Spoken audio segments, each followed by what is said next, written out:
Hi friends, welcome to KGR kitchen. ఈరోజు నేను చేసుకున్న వంటలండి. Bagara rice, paneer, phool makhana, fried curry అండి. బగారా రైసు మసాలాలు, అలాగే అల్లం వెల్లుల్లి, కొత్తిమీర, పుదీనా, కడిగి పెట్టుకున్న రైసు, ఉల్లిపాయలు, పచ్చిమిర్చి అండి. ఇప్పుడు స్టవ్ ఆన్ చేసి సరిపడినంత గిన్నె పెట్టుకుని ఆయిల్ వేసుకుని బిర్యానీ మసాలాలు, జీడిపప్పు, ఉల్లిపాయలు, పచ్చిమిర్చి, అల్లం వెల్లుల్లి వేసుకుని వేయించాలండి. కొత్తిమీర, పుదీనా వేసుకుని మగ్గిన తర్వాత ధనియాల పొడి, జీలకర్ర పొడి, గరం మసాలాలు వేసుకుని 2 గ్లాసుల బియ్యానికి 4 గ్లాసుల వాటర్ వేసుకుని ఈ విధంగా ఉడికించి పక్కన పెట్టుకోవాలండి.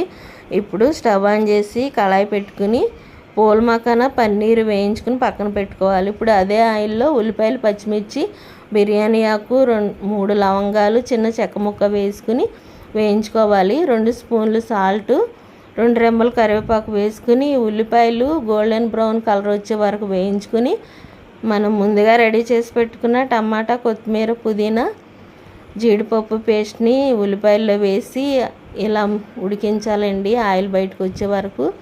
ఇప్పుడు జీడిపప్పు, పన్నీరు, పూల్ మకానా వేసుకుని ఈ మసాలాలు, కారం, ఉప్పు వీటికి పట్టే వరకు కలుపుకుని ఒక 1/2 గ్లాసు వాటర్ వేసుకుని ఉడికించాలండి. ఇప్పుడు 2 రెమ్మలు కరివేపాకు, మెంతాకు పొడి వేసుకుని ఈ విధంగా దగ్గరగా ఉడికే వరకు ఉడికించి రెడీ చేసుకోవాలండి. అంతే friends, bagara rice, paneer, pool